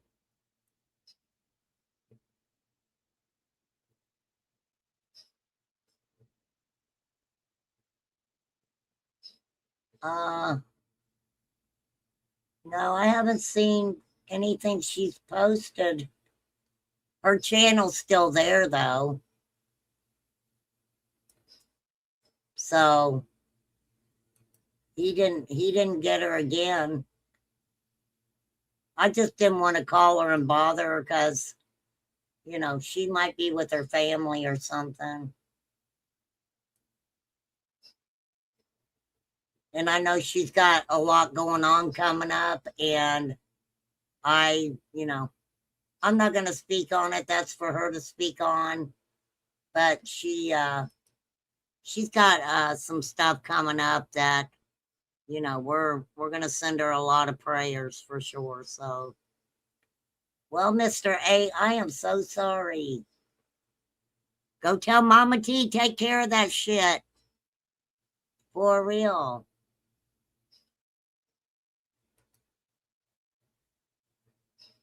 All right.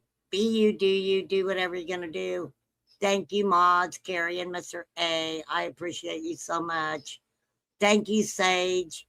That is great stuff. And yeah, thank you for letting me commentate on it, ma'am. I appreciate that. New members, please feel free to come back any other time. And you just never know what we're going to talk about over here, right? I'm looking for the recorded call Ernie is pushing with Marlena talking to Lips. Yeah, it's in my videos.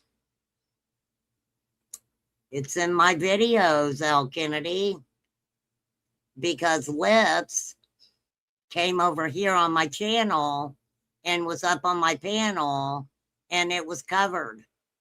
What is he trying to say? What's he trying to say, L. Kennedy? It is definitely, yeah, it's titled in my lives. It should be in there somewhere. I was looking through that live of yours, but I haven't heard that part yet. Hang on. Yeah, it's in there. Hold on, I'm gonna try to pull it up. Let me see if I can ground guide you a little bit there.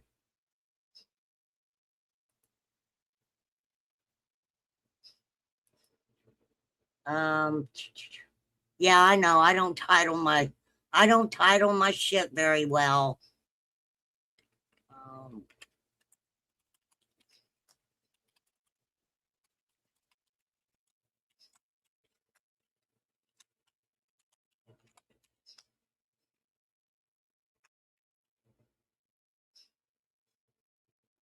Uh,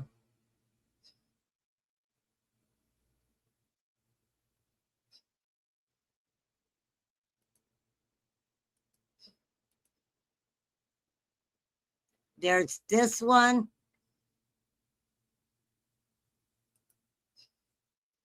There's this one. Let's talk about Marlena Crawford.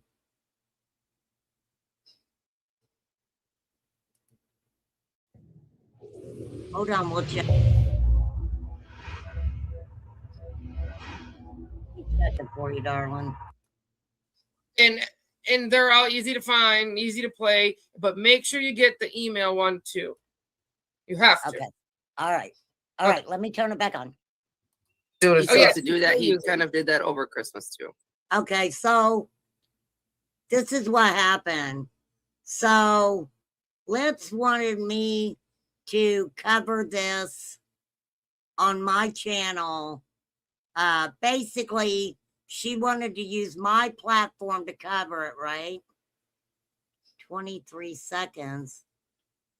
There's no context before, after Ernie saying Marlena knew she had passed. What I know of Marlena saying, right? What I know of Marlena saying is that she believed that he trafficked her. But I don't know. This is what I have. If Lips doesn't have it, this is what I have. Because right here's the link to Lips. Right there. Go into the description on mine, right?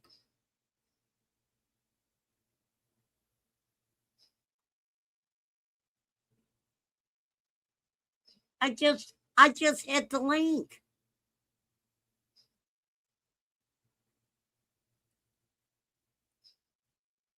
The link.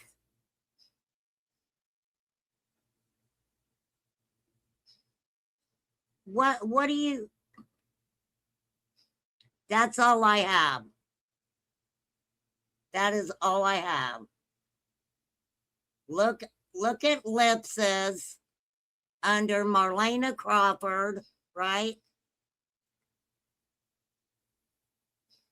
No, you're fine, El Kennedy. I'm good. Lips under Marlena Crawford. Yeah, so anything that's not here is under my video section, under videos. She says it's under her video section, under videos. And that's all I have, doll. All you have to do, all you got to do is go into the question. Go to my about page. You know how to do it, girl. And put in, let's talk about Marlena Crawford. That will pop up. And in the description of this, it'll give you a link to Lips's, right? I don't, El Kennedy, I cannot answer that.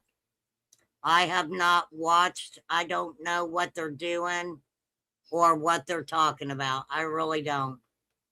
That is all I have. So I know what Marlena said that I remember. And she said that, if I remember right, Dawn had something to do with it. She felt Dawn had trafficked her. Yeah.